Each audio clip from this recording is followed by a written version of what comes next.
8:34 this morning. Time to ask the attorney your legal questions. And I have attorney Sam Radner from the Heyman Law Firm back with me this morning. Good to see you again. Good to see you. Yeah, how are you? Yeah, I'm doing well. And I'm curious to see what you have to say about this question. Sure. It's coming in from Andy A. today. Andy wrote in to say, I was driving in a construction area and a police officer was directing traffic at an intersection.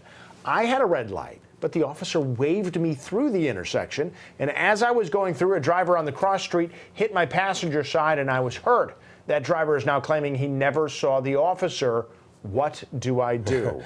Interesting. Well, the first thing you need to do is call a lawyer. Yes. Because this is going to be way too complicated for you to handle on your own. So give us a call at the Heyman Law Firm, and we'll see what we can do to help you out. There are certain approaches that we would take right away. Right.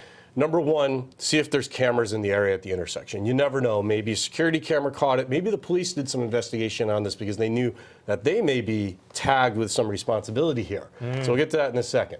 First is that investigation. Second would be to put the other driver on notice, his insurance company, because no matter what, he's coming through, there's an officer there. There is certainly potentially, if not all, liability on that person for not seeing the officer.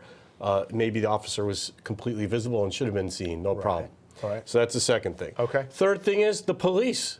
There are notification requirements in Connecticut. Every state's a little different about how you have to put the police on notice. But you got to get a lawyer to do that to make sure it flows right and you're protected and the notice is done properly. The police may not have been setting this up right. Maybe they weren't in the right position. Maybe the protocol wasn't followed for doing this kind of traffic detail. So that's the third thing you got to look at. The fourth thing is the construction area. Maybe the construction company didn't set it up right. Oh, man. Okay, so maybe you got to look at the construction company. Was it a private company? Was it the local DPW? You know, how do you get at that to see?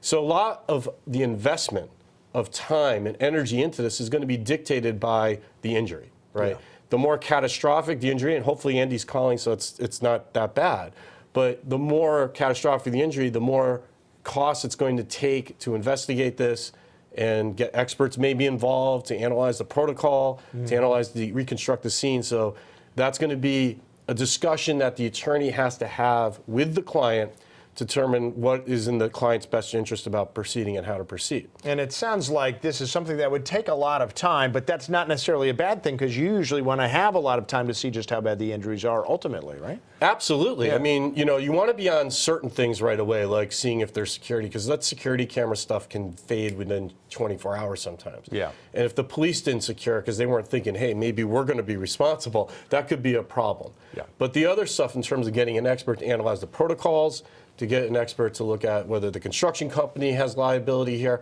Those things can take a little more time, provided that you kind of get to the scene and examine it. Yeah, so you need to act quickly by getting a lawyer, but don't necessarily think it's going to end quickly. And then, again, that's not a bad thing. Yeah, so a lot to go through. Thank you so much for the advice, Sam. Sure. Good to see you again, sir. Good to see you.